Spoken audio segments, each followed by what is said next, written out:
Welcome to the Zapata brand. And now, your host, George Zapata.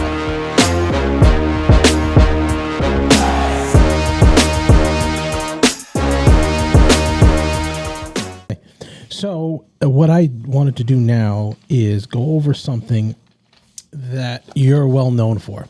Okay. It's a story that's out there, and it's a great story. Uh-oh. And it involves Mark Wahlberg. Oh, yeah, yes. Now, I've said it a few times that I would let you tell the story. I don't think my audience really knows the story. They're a little younger, a crowd. So they know him now as Mark Wahlberg, Wahlburgers now. But you have a great story about that. If you could just give me an idea of give me the story, the setup, and what happened when you ran into Mark and the Funky Punch. What it was okay. It was 1994, and we were in my partner Paul, who's owns it. We owned the gym together. He was the one that did the drug dealing with the guy from Brooklyn. So we're over there, and we're in the Limelight in New York City, and it was like freak night. It was like Wednesday night. You had like these club kids walking around on stilts and like maniac. It was crazy. It was crazy. But that was the one that has the same bathroom? Every one of them has. First of all, you go in a Sound Factory. It's a girl taking a shit or giving a BJ. Sorry, in this stall. And don't listen to me. Sorry. There's things going on in this stall, and then there's like people snort. You'd be taking a shit or going to the bathroom, and all of a sudden somebody look over, hey, hello, and I'd be like, excuse me, you know what I mean? Like, I'm trying to fucking drop a shit here. Anyway, I'm taking a dump. Go fucking with your friend over there. Anyway. Yeah, so it was like that in all those clubs. But okay. Yes, in Limelight you did that shit. You know what I mean? I could tell you a really sick story, but your son's here, so we won't get into that one. But the one that I pulled off in the Limelight. Anyway, so we're in there, and there's hot chicks everywhere. Little groups of chicks and shit, and we see, hey, there's Mark Wahlberg. You'd see like celebrities and shit walking around like everybody. We'd see Madonna.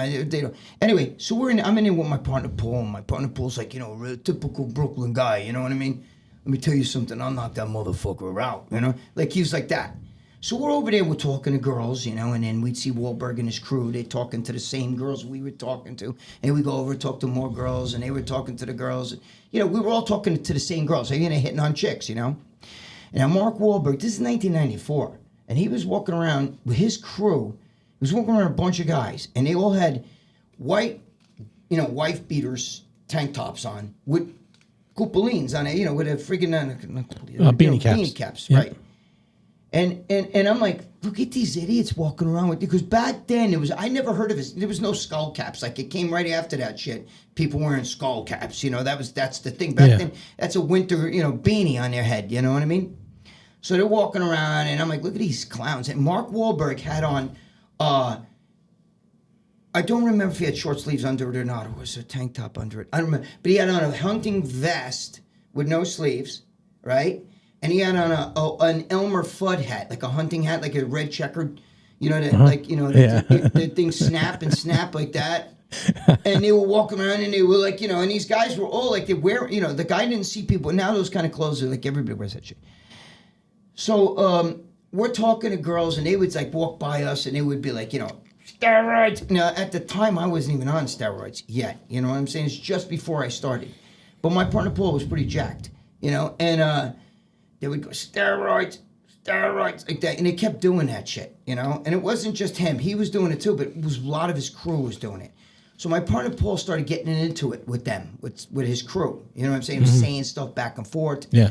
And then Wahlberg made a crack, and my partner Paul says the famous statement, we still make jokes about it today when we talk about it, Paul.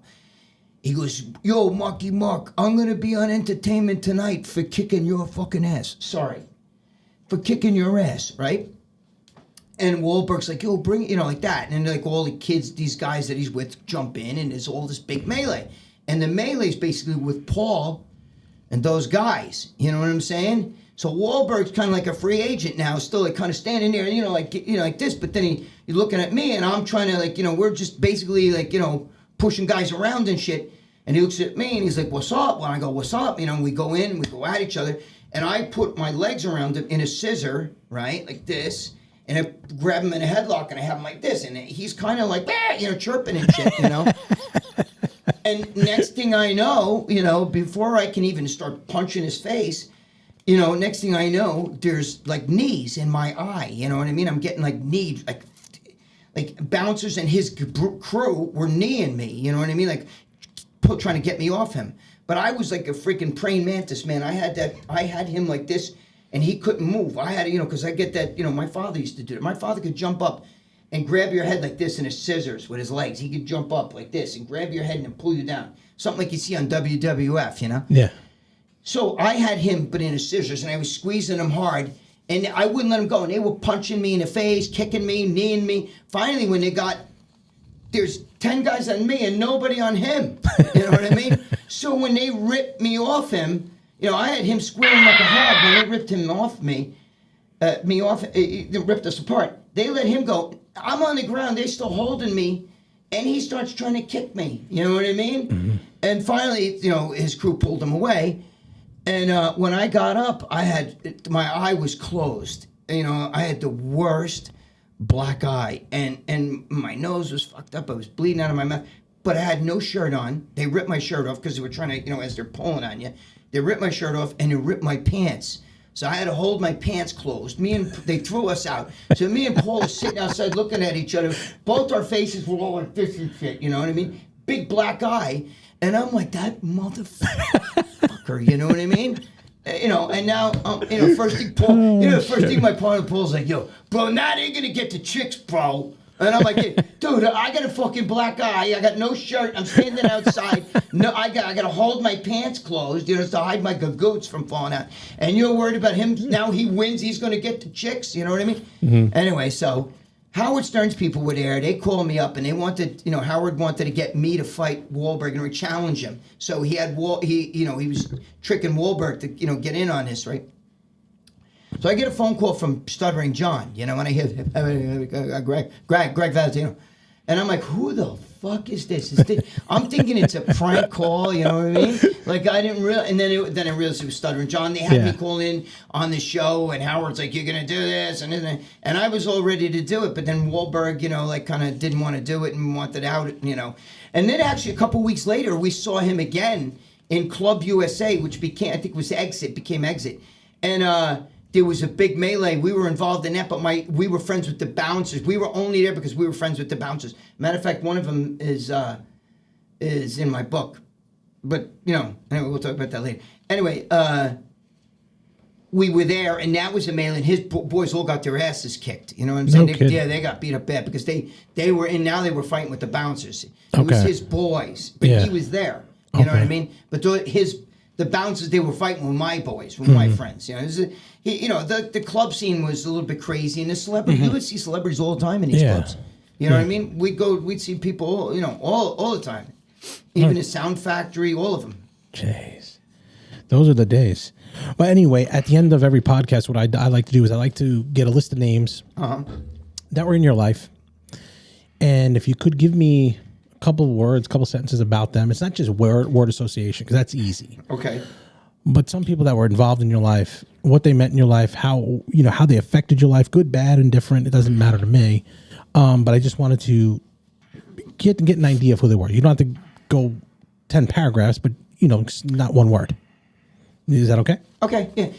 I feel like my nose is peeling. I had peel. No, you're good. From tanning. Yeah. Okay. Yeah. Do I really look good? Yeah, you look good. How good do I look, though? You look very good. Okay. Actually. You do, honestly. Tell him the truth. No, I'm telling you the truth. He's lying. No, I'm being serious. No, I was kidding. Shit. Dude, I'm an ugly motherfucker. Well, no, when you came look in, like Uncle Fester. Honestly, when he came in, I said, man, he looks good for 63. I mean, thank you. I thought I didn't expect you. All those years doing steroids and that. I figured, oh, geez, this might not be a good interview. Well, it actually, your skin looks good. You look in good shape. Thank you. I mean, it's the Zapata bagels. Good point. Good. If you could just promote that at any shot you can, that's good for the business. Where are we? What part of Pennsylvania? Berwick. It's kind of Zapata bagels in Berwick. That would be Georgie Bagels in Berwick. Wait, it's Georgie. Georgie Bagels. Well, Georgie Zapata. That's Georgie Bagels in Berwick, Pennsylvania. go there or don't eat at all. Yeah, well, hopefully that'll build up a little bit of our business there. It'd be nice. That'd be good. It's always good. And he did. I ate a great sandwich. I don't know. I think his brother Joe made it, but it was still good. No, I made it. Oh, you made it? Yeah. Oh, Okay. yeah. Okay, there you go. So what we're gonna do? I'm gonna go through real quick here. Let's do see it. what you got. Okay. First one, Dave Palumbo. I love Dave. He's my boy. I know him a long time. Dave's like my go-to guy. Like whenever I want to know something, like Dave, should I be eating this or should I be taking that? Yeah, I don't. Not for like contest shit, for health stuff. You know what I mean? Like I'll ask Dave. He's knowledgeable. He's very. Let me tell you something. Dave Palumbo's like, he's my go-to guy.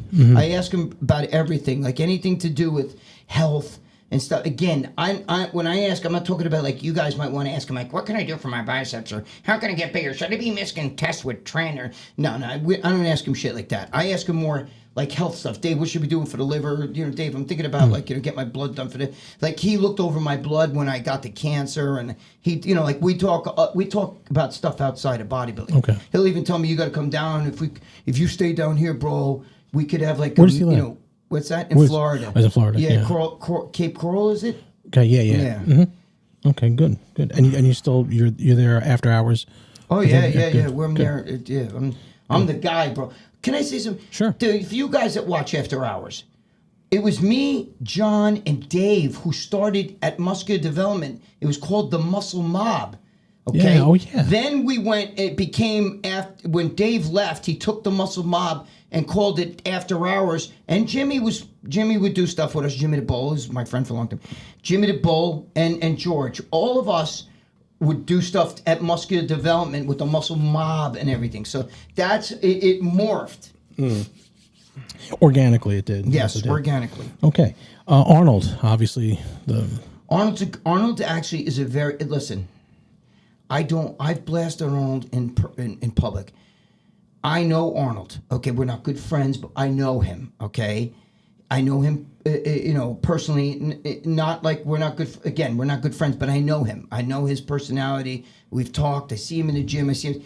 He's actually a good man. He was very good to my friend Leon Brown. Very, very, very good to him. They knew each other since Arnold came here. The first day he came here, he met Leon, and they were training partners together. Arnold loved Leon, was very good to Leon. The only thing I don't like about Arnold is he feels like he has to be politically correct and has to make. He has this need to be liked and be the guy. You understand? Mm-hmm. He doesn't realize that people like him already. We love him already. When so he says, you don't want to be PC, meaning right? The woke stuff. When he starts getting involved and saying, screw your freedoms and stuff when it comes to COVID. That wasn't good. Or comparing January 6th, which is nobody died on January 6th except for Ashley Babbitt, who was shot by a cop. But trying to compare that with the Night of Broken Glass, which is the beginning of the Holocaust. You cannot stop that. Don't do that. Don't go there. You know what I mean? You can't. Don't compare anything to the Holocaust. That's ridiculous. Okay, just be yourself. Be Arnold. He's a good man. I know him. We've had conversations. He's a great guy. I see him in the gym. He laughs. He's good with the guys. He's very friendly with his friends. Like he keeps his friends close. He's still friends with the same guys he was 50 years ago. You know what I mean? He's still friends with those guys. I'm telling you the truth. In that instance, he's a great guy. I've been with Leon Brown. We'd be sitting in a diner and Leon would be like, I'm going to call Arnold. Then he'd call Arnold right there on the cell phone and talk to him. And, Leon, he's great. You know what I mean? So Arnold's actually a very good guy. The other thing is, though, Arnold could change bodybuilding if he wanted to. Okay? He's doing the money-making side. He's on that side. He shouldn't do that. So he should be on the competitor side. He should say, listen, we got to form a union. Unless we start getting, listen, to be a bodybuilder today, you got to pay. You want to go on a show? You know what's going to cost you? With dues for the sanctioned dues, to become you want to compete in the NPC, you're going to have to get an NPC card. It's going to cost you money. You want to go in a state contest, you're going to have to pay to enter the contest. Then you're going to have to pay if you want to go in 2 classes, you're going to have to pay in each class. I want to go in the master's class and I'm going to go in the open. That's two fees you got to pay. Now, if you want your brother Joe backstage to help you oil up and get you ready, prep you for that, it's going to cost you for him to be backstage. And we're not talking about, it's $20. We're talking like $150, $200. By the time you're done, could cost you $1,000 just to being, at a show. It's not good, bro. Can you imagine Derek Jeter saying, yeah, I'm going to pay today to play for the Yankees, you know? It shouldn't be that way. I understand entrance fees and different things. That's been going on forever, but they're out of control now. And at the pro level, it should be a lot more money than they're making. Everybody says, well, Mr. Olympia made almost $1 million. Dude, there's guys signing contract. I watched, what's that beanbag where you throw in a hole? Cornhole. Yeah, cornhole. It's huge here. Don't listen to that, cornhole. Yeah. Is that what I said? It is cornhole, right? Yeah. Yeah. Joe knows what I mean. I bet he does. I bet he does. So, the cornhole. I saw that on ESPN the other day. I'm like, holy shit. You got cornholing on ESPN. And Frisbee. I watched the Frisbee. They do it like soccer. They throw the Frisbee. It's almost like soccer where guys are running, throw the Frisbee, he throws this one, and they're running for a touchdown, just like football or rugby or something, or soccer. And I'm like, wait a minute, that's on ESPN? Right. Okay, cornhole's on ESPN, but bodybuilding's not, because they went backwards. Back in 1990, you had USA Muscle Sport, you had ESPN, the ESPN bodybuilding show, I forgot what the name of it was. You had the Lee Haney training with Lee, the Lee Haney workout. Yep, I used to see American Muscle Magazine. You had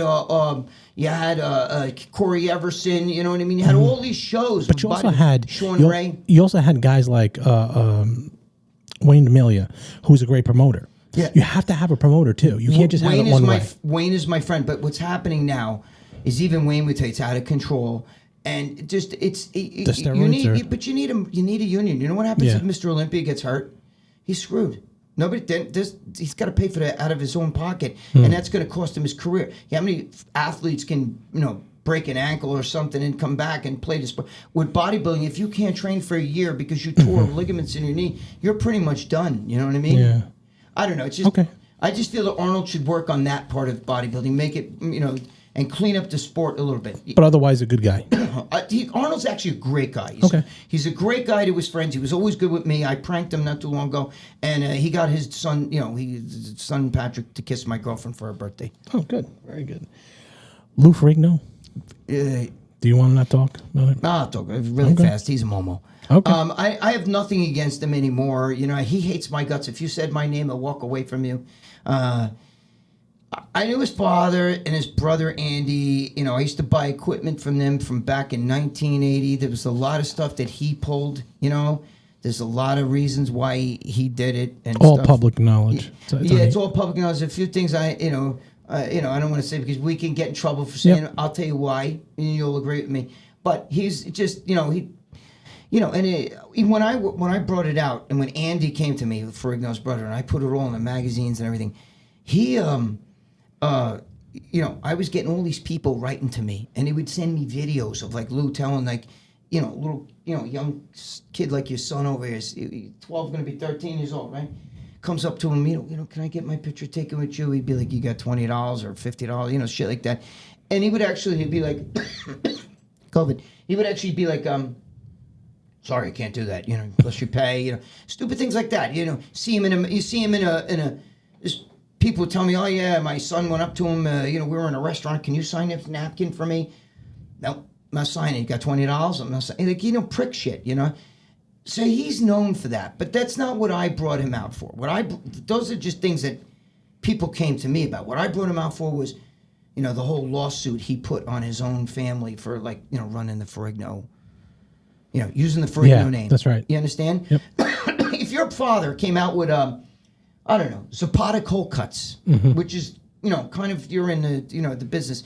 And he's now selling cold cuts, and you say, hey, wait a minute, listen, I'm going to sue you because I can't, I have the Zapata brand of, we're doing the bagels over here. Everybody knows the Zapata, he gave you that name. Do you understand? He gave you your name. So whether you get along with him or not, because the Ferrigno guys don't get along. You know what I'm saying? The father and the son did not get along. But you can't sue. You can't sue your father. His father had Ferrigno barbell. And Lou was saying, well, people are only buying that barbell because they think it's me. Do you understand? And it's not me. I'm not getting a penny from this business. Yeah. So you shouldn't, So his brother Andy actually had to have a disclaimer we are not associated with Lou Ferrigno, the bodybuilder. And this is his brother and his father's business. Yeah. Not Anyway, good. so that's what that beef is Okay. about. Okay, good. Any run-ins with Joe Weider at all? No, I've met Joe Weider. Okay. There's pictures of me with Joe Weider. I'll give you a picture if you want to stick it here. Just remind. I'll send you. I've known Joe Weider. I met Joe Weider. My God, I was a teenage bodybuilder. I'll show you. Me and him are both. I'm going to tell you. I was friends with Ben Weider. Ben, yeah. Yeah, Ben. He was more of the business guy. I actually used to talk to him on the phone because we both are into history. You know what I mean? People don't know that Ben Weider, bodybuilding is his passion. He made a living off bodybuilding. Blah blah blah blah. But his real love was he was the leading authority on Napoleon Bonaparte. He was a historian. He loved history, Civil War, Revolutionary War. People don't know that about Ben Weider. And Ben Weider and I used to talk. I got pictured me and Ben. We used to talk about that because I'm into all that. So Joe and I were talking a little bit in the car about I'm into all for instance I don't know if you know, but the Amazon is a man-made jungle. People are like, what? Google it. Just Google it. Terra Plata, which is the fucking dirt that they made thousands of years ago. There's a lot. I'm into all that kind of stuff. Just like forget bodybuilding. So Joe, when Ben and I would start talking about different things, and he would talk about Napoleon Bonaparte and all that, we formed a little bit of a good friendship. He gave me his cell phone number. I talked to him a bunch of times, and then he died. I was with him one time when he was at the airport, and me and him were together, and they stuck him in I was like, dude, leave him alone. The guy's like 90 years old. You're putting him in a booth. You're checking him like he was a terrorist or something. They had him in a glass booth. I felt bad. But then me and him sat, and we were talking more about shit. But anyway, good. Ben Weider's a great guy. I like Joe Weider too. Okay, good. Those were two of the ones that people were asking about, so I didn't know if you knew them. So I have a couple more. Mm-hmm. First one, your mom. Okay, my mother, great mother, was a Ford model when she was young in the 1940s and the 50s. My mother also did art, but she was she was more of a recreational artist, even though my father used to say, she's better than me. My father was just saying that because, she's, he was very close with my mother, so she did no wrong. My mother was a tough girl. She was, she came from a, abusive background and everything. And my uncle always tells the story how one time, he was going to have a fight with a guy. And next thing he knows, the guy was on the ground. And my mother jumped over my uncle and cracked the guy in the jaw and knocked him down. My mother was a tough woman from the South Bronx, you know what I mean? And why did I say the South Bronx? The North Bronx. She was just a very tough woman, Italian, and she grew up in an area where the nuns were Irish, and the Irish back then in those days in the 1930s and all that stuff. They didn't like the Italians, and the nuns and priests were Irish. The cops were Irish, and the gangsters were Italian, and they looked at every Italian like they were gangsters, So my mother would say the nuns would beat the hell out of her with a, But and my mother was a tough woman. She was lefty, and she used to box sometimes with us fucking around, and she'd throw that left punch, man. She'd hurt you, She wouldn't hit me in the face, but she'd hit you in the body, man. You'd be like, whoa, But my mother's a great woman. Yeah. And finally, the last person, and we touched on it before, your dad. Yes. Now, I know your dad is a man's man. Right. How did he affect your life? Ultimately, to kind of mold the person you are, to have the values that you have, the morals that you have, and you being a man's man now? My father had every influence a guy could have on you. From when you were young, if you did something wrong, like if he was teaching me baseball and I made a mistake, he would, wait, let me get into, I'll tell you a quick story. But it was because we were close. He was very good. Like, he always would nurture you. You know what I mean? Don't worry about it. Next time we got, like that kind of thing. But one thing he was insane with, there was one thing he was insane with that drove me crazy, okay? And that was football. And I don't know if you noticed, but, oh shit, I got my I get a few little things I'll show you outside. You can film it, stick it in, whatever you want to do. When I was younger, I was a really good football player, you know what I mean? And I have articles, I showed him, I could maybe tape them and send it to you.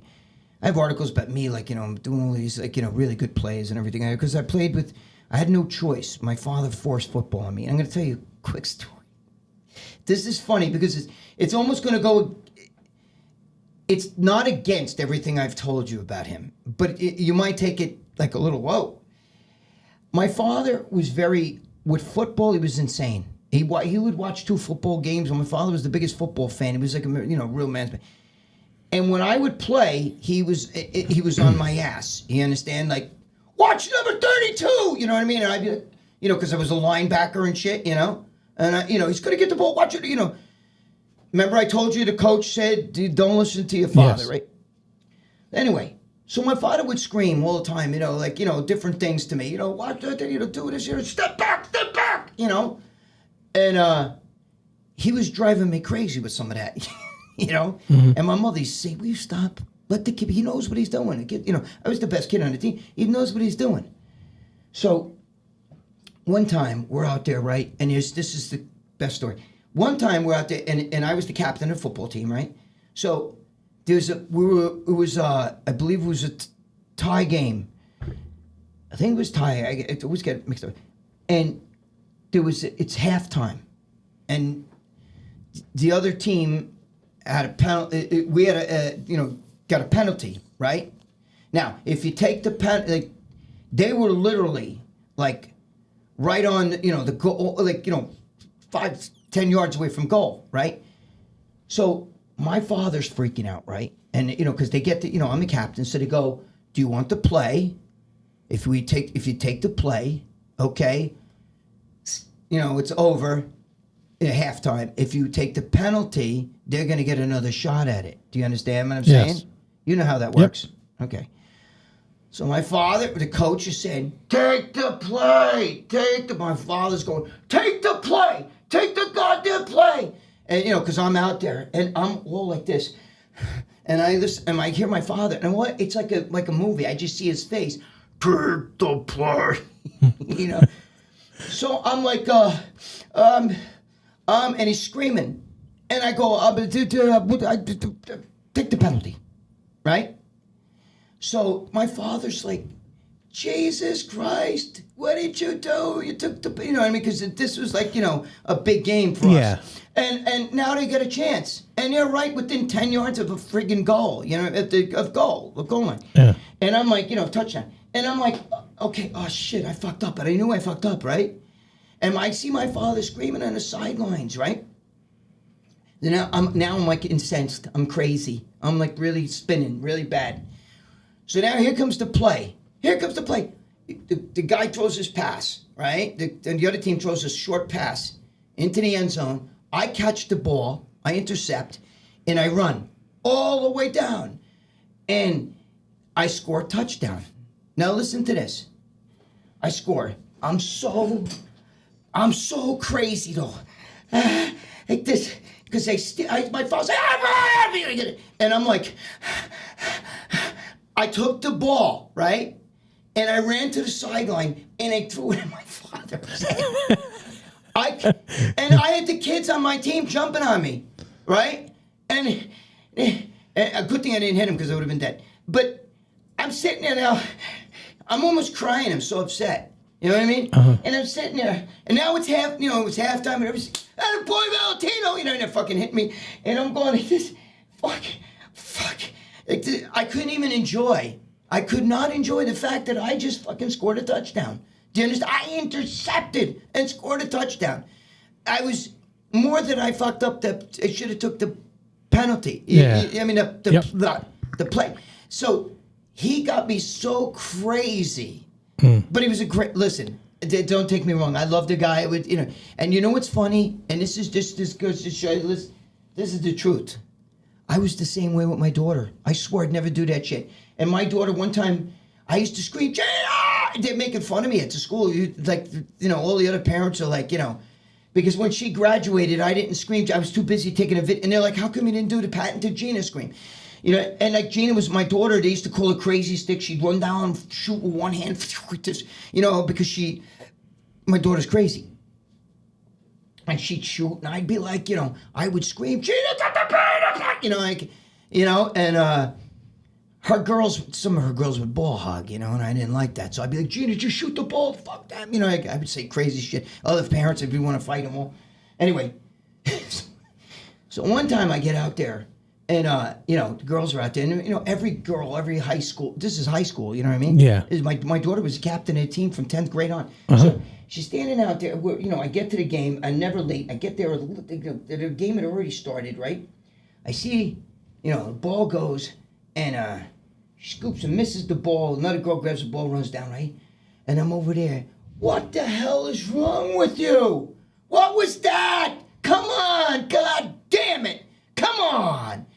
And then I look over, and I see my daughter standing on the sideline, and that wasn't her. I just yelled at the one, but they all have ponytails. You understand? They all have the ponytail with the freaking mask on. You understand? Oh, yeah. Right. So I'm thinking, my bad. You know what I mean? Like, I just yelled at the girl. The girl was looking at me like this. I didn't know. I should have realized, because my daughter would say, F you to me. You know what I mean? Yeah. We have a good relationship. We play around, She's been telling me to go fuck myself since she was 3. But I'm saying, usually she'd yell back at me, shut up, or whatever. But anyway, I just figured, I was like, holy shit, I'm like my father.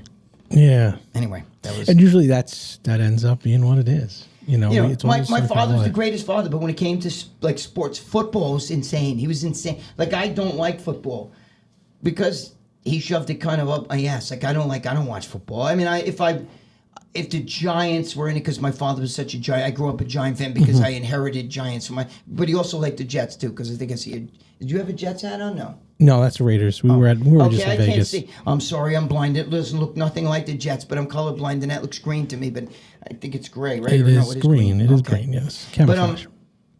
But my father was like a psycho with football, so I don't really like football. Well, to say that I am honored to have you, and I was honored to have this interview with you, would be an understatement.